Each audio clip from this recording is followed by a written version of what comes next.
تخلیق آدم کے بعد آپ کو تمام کائنات سے روشناس کرایا گیا، کیونکہ جب تک ان کو ان تمام اشیاء کا علم نہ دیا جاتا تو وہ زمین کی خلافت کا فریضہ ادا نہیں کر سکتے تھے۔ اس طرح اللہ تعالیٰ نے حضرت آدم علیہ السلام کو تمام اشیاء کے نام سکھائے۔ پھر اس کے بعد وہ چیزیں فرشتوں کو دکھلا کر ان کے نام ان سے دریافت کیے، تو انہوں نے اپنے عجز کا اعتراف کیا، کیونکہ نہ وہ اس خدمت کے اہل تھے اور نہ وہ بشری ضروریات سے واقف تھے۔ تو انہوں نے صاف اللہ تعالیٰ سے کہہ دیا کہ جس کا ترجمہ کچھ اس طرح ہے، فرشتوں نے کہا آپ کی ذات پاک ہے، ہمیں نہیں معلوم مگر اس قدر جتنا آپ نے ہمیں سکھایا ہے، بلا شبہ آپ بڑے علم والے اور حکمت والے ہیں۔ پھر اس کے بعد حضرت آدم علیہ السلام کو مخاطب کر کے کہا کہ کیا تم ان کے نام بتا سکتے ہو؟ چنانچہ انہوں نے تمام چیزوں کے نام بتانا شروع کر دیے۔ بہرحال جب حضرت آدم علیہ السلام نے تمام نام بتا دیے تو اللہ تعالیٰ نے حجت قائم کرتے ہوئے فرمایا، جس کا ترجمہ یوں ہے، کیا میں نے تم کو نہیں کہا تھا کہ بلا شبہ میں آسمانوں اور زمین کی تمام پوشیدہ چیزوں کو جانتا ہوں، اور جو کچھ تم ظاہر کرتے ہو اور جو کچھ تم پوشیدہ رکھتے ہو سب معلوم ہے۔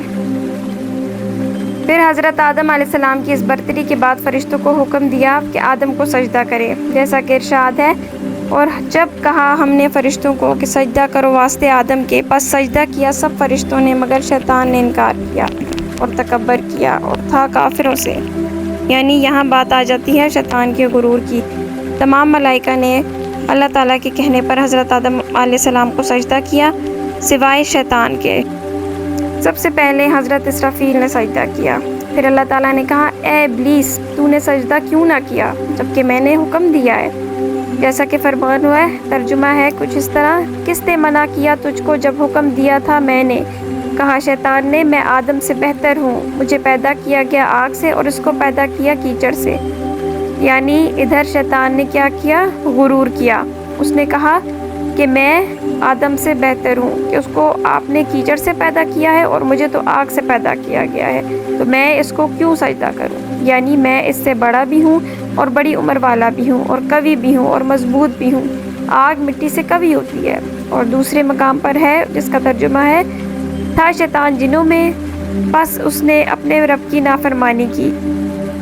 شیطان کے اس انکار اور غرور کی وجہ سے اللہ تعالیٰ نے ارشاد فرمایا کہ نکل جا اس جگہ سے، بے شک تجھ پر لعنت ہے قیامت تک۔ شیطان کو جب اللہ تعالیٰ نے نکال دیا تو شیطان نے اللہ تعالیٰ سے درخواست کی کہ اے میرے رب، مجھے ڈھیل دے اس دن تک جب کہ اٹھائے جائیں گے مردے، یعنی موت کی سختی مجھے نہ ہو، کیونکہ یہ سیاست تھی کہ موت کی تکلیف سے بچا رہوں گا۔ پھر اللہ تعالیٰ نے فرمایا، بے شک تو ڈھیل دیا گیا ایک وقت معلوم تک، یعنی جہاں کے فنا ہونے تک۔ جب اللہ تعالیٰ نے وعدہ فرما دیا تو شیطان نے اپنے دل کی حسد ظاہر کر دی۔ اس کا ترجمہ ایسے ہے کہ پس قسم ہے تیری ذات کی کہ گمراہ کروں گا میں سب کو، مگر تیرے خالص بندے یعنی جن پر رحمت شامل ہو وہ بچ جائیں گے۔ اللہ تعالیٰ نے فرمایا، میری بات بھی سچی ہے، جس کا ترجمہ ایسے ہے، فرمایا میں سچ کہتا ہوں اور میں ہمیشہ سچ کہا کرتا ہوں، بے شک میں بھر دوں گا دوزخ کو تجھ سے اور تیرے تابعداروں سے، سب اکٹھے ہو جاؤ گے۔ حضرت ابن عباس رضی اللہ تعالیٰ عنہ سے روایت ہے کہ شیطان کی ڈانٹ ڈپٹ کے بعد حضرت آدم علیہ السلام کا علم ظاہر کر کے پھر ان پر اونگ ڈال دی گئی۔ پھر ان کی بائیں پسلی سے حضرت حوا کو پیدا فرمایا۔ تفسیر عزیزی میں ہے کہ فرشتوں نے حضرت آدم علیہ السلام کی پسلی کو چیر کر حضرت حوا کو نکالا، پھر پسلی کو سی دیا اور حضرت آدم علیہ السلام کو خبر بھی نہ ہوئی۔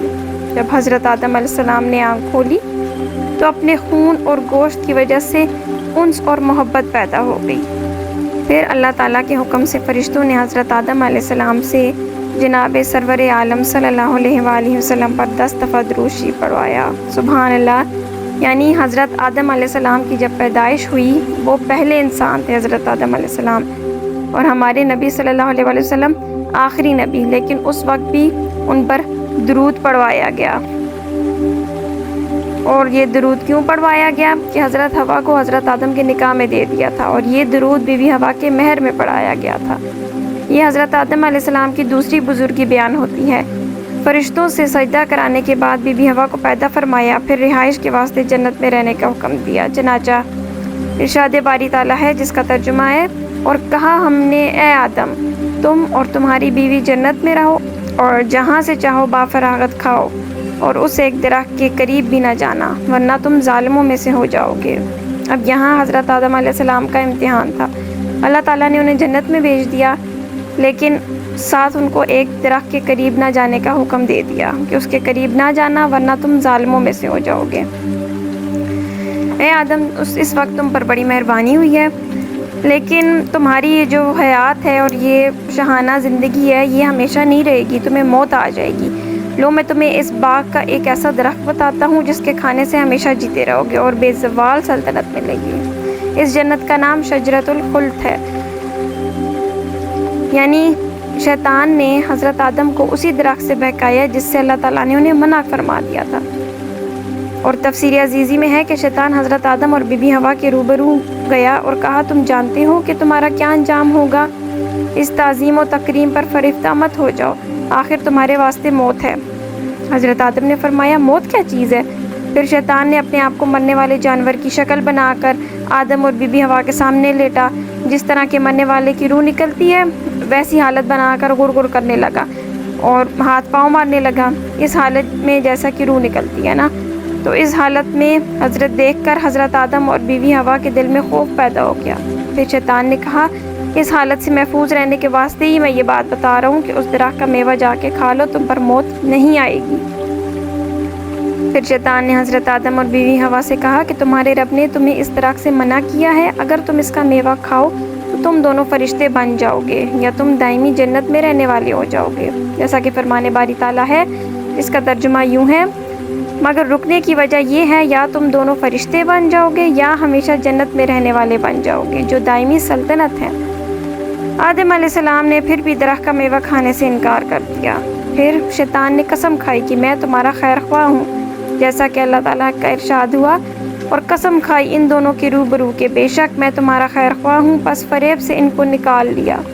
فریب کے ساتھ قسم کھائی تو آدم علیہ السلام نے خدا کی قسم پر یقین کر لیا اور میوہ چکھ لیا، جیسا کہ اللہ تعالیٰ نے فرمایا پس جب چکھا درخت کا میوہ ظاہر ہو گئے واسطے ان کے شرمگاہ ان کے۔ پہلے تو نوری لباس پہنا ہوا تھا، ایک دوسرے کے بدن نظر نہ آتے تھے، لیکن جیسے ہی اس درخت کا میوہ کھایا تو ایک دوسرے کے سامنے بے پردہ ہو گئے۔ پھر حضرت آدم اور حضرت حوا اپنے آپ کو جنت کے پتوں سے چھپانے لگے۔ ابن عباس رضی اللہ تعالیٰ عنہ فرماتے ہیں کہ وہ درخت انجیر کا تھا جس سے اپنا بدن چھپا رہے تھے اور بدحواسی کی وجہ سے ادھر ادھر بھاگنے لگے۔ کیونکہ آدم علیہ السلام کا قد طویل تھا اور سر کے بال لمبے اور گھنے تھے تو ایک درخت سے الجھ گئے، کہنے لگے مجھے چھوڑ۔ درخت فوراً بول اٹھا کہ میں نہ چھوڑوں گا۔ پھر اللہ تعالیٰ کی طرف سے ندا آئی کہ اے آدم کیا مجھ سے بھاگتے ہو؟ آدم نے عرض کی اے رب میں تجھ سے حیا کر رہا ہوں کیونکہ برہنہ ہو گیا ہوں۔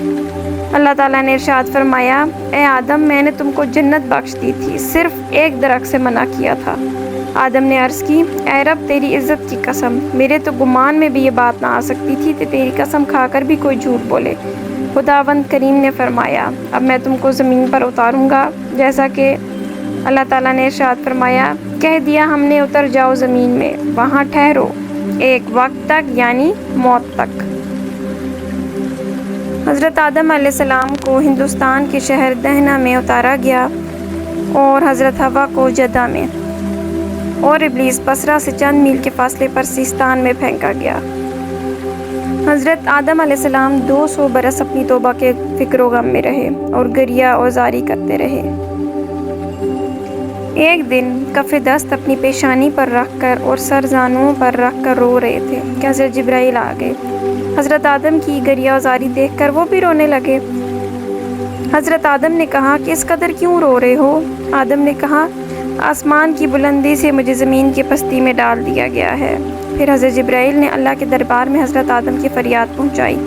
پھر اللہ تعالیٰ نے ارشاد فرمایا میری رحمت میرے غضب پر غالب ہے، تیری آواز میں نے سنی اور تیری زاری پر رحم کیا اور تیری غلطی سے درگزر کیا۔ بعض روایات میں ہے کہ حضرت آدم کو زمین پر اتارا گیا تو 40 دن تک رنج و غم میں نہ کھایا نہ پیا، اور یہ گریہ و زاری میں 300 سال تک رہے۔ گریہ و زاری اور گناہ کے رنج و غم سے حضرت آدم کا رنگ سیاہ ہو گیا تھا۔ توبہ قبول ہونے پر حضرت آدم عرفات میں آئے اور بی بی حوا بھی جدہ سے عرفات پہنچی۔ دونوں کی توبہ قبول ہوئی۔ گناہ کی وجہ سے اور رنج و غم و آزاری کی وجہ سے رنگ سیاہ ہو گئے تھے، ایک دوسرے کو پہچان بھی نہیں پا رہے تھے۔ حضرت جبرائیل نے تعارف کرایا، اس لیے میدان کا نام عرفات مشہور ہوا۔ توبہ کی قبولیت کے بعد آدم علیہ السلام نے دعا کی، الہی ابلیس اور میرے درمیان عداوت محکم ہو گئی، تو میری اور میری اولاد کی اعانت فرما، ورنہ ہم اس کے مقابلہ کے نہیں۔ اللہ تعالیٰ نے فرمایا، تیری اولاد جب پیدا ہو جائے گی اس کے ساتھ ایک فرشتہ اپنے فرشتوں سے مقرر کریں گے تاکہ اس کو وسوسے دشمن سے منع کرے۔ حضرت آدم علیہ السلام نے عرض کی، یا خدایا اس سے زیادہ اعانت چاہتا ہوں۔ فرمایا، توبہ کا دروازہ تیری اولاد کے واسطے کھلا ہوا رکھیں گے، جب تک روح بدن میں ہوگی توبہ مقبول ہے۔ حضرت آدم نے فرمایا، اب مجھ کو کفایت ہوئی۔ پھر جبرائیل نے پکارا کہ اے زمین کے جانوروں، اللہ تعالیٰ نے تم پر ایک خلیفہ بھیجا ہے، اس کی اطاعت اور فرمانبرداری کرو۔ پھر دریا کے جانوروں نے اپنے سر دریا سے نکالے اور خشکی کے جانور آ کر حضرت آدم علیہ السلام کے گرد جمع ہو گئے۔ حضرت آدم نے ان کے سروں اور پیٹھوں پر ہاتھ پھیرا تو وہ گھروں میں رہنے والے ہو گئے، جیسا کہ گائے، بکری، گھوڑا، اونٹ، بیل، کتا، بلی وغیرہ، اور جو آپ کے ہاتھ پھیرنے سے محروم رہ گئے تھے وہ وحشی ہو گئے جو جنگلات میں رہتے ہیں۔ اور خطا اور گریہ وزاری کی وجہ سے جو حضرت آدم علیہ السلام کا رنگ سیاہ ہو گیا تھا، تو توبہ قبول ہونے کے بعد اللہ تعالیٰ نے حکم دیا کہ چاند کی 13ویں کا روزہ رکھیں۔ جب 13ویں کا روزہ رکھا تو تیسرا حصہ بدن کا سفید ہو گیا۔ پھر 14ویں کا روزہ رکھا تو 2 حصے بدن صحیح ہو گیا۔ پھر 15ویں کا روزہ رکھا تو سارا بدن صحیح ہو گیا۔ پھر ہر ماہ میں 3 روزے ان پر اور ان کی اولاد پر فرض ہو گئے تھے، اور حضرت نوح علیہ السلام کے زمانے تک فرض تھے، اب مستحب ہیں۔ اور حدیث میں ہے کہ رمضان اور ہر ماہ میں 3 روزے رکھنا دل کے کھوٹ اور وسوسوں کو دور کرتا ہے۔ پھر اللہ تعالیٰ نے حضرت آدم اور حضرت حوا کو ہر قسم کی صنعت سکھائی، زمینداری وغیرہ، گندم بوئی گئی، پھر وہ کاٹی گئی، اس کے دانے نکالے گئے، پھر چکی پیسی گئی، پھر آٹا گوندھ کر روٹی پکا کر کھائی گئی۔ جنت میں ہر قسم کی نعمت بغیر محنت اور مشقت کے بلا روک ٹوک آزادی سے میسر تھی۔ جب حضرت آدم علیہ السلام اور بی بی حوا کی توبہ قبول ہو گئی تو اطمینان ہو گیا، چین اور سکون سے زندگی بسر کرنے لگے۔ بی بی حوا کے حمل سے جوڑا جوڑا پیدا ہوتے تھے۔